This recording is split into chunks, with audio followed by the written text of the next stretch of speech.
Baru sekarang aku rasakan tak punya istri, rasanya kesepian.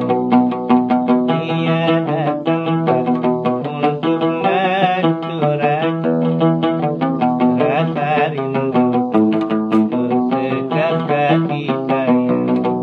Barulah 1 bulan diriku ditinggal, aku sudah tak tahan ditinggal kasih sayang. Ya Allah, ya Tuhan, dari godaan setan.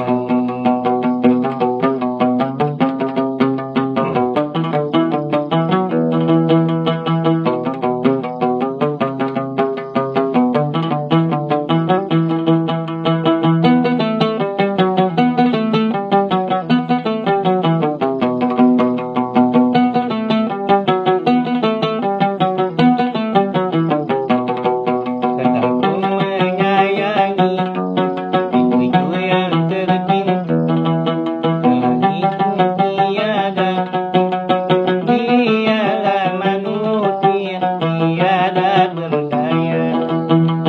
Dialah yang kuasa segala-galanya. Untuk diriku ditakdirkan menjadi duda, semoga ku dapat cari gantinya seperti dia. Baru sekarang aku rasakan tak punya istri, rasanya kesepian. Tiada tempat untuk mencurahkan rasa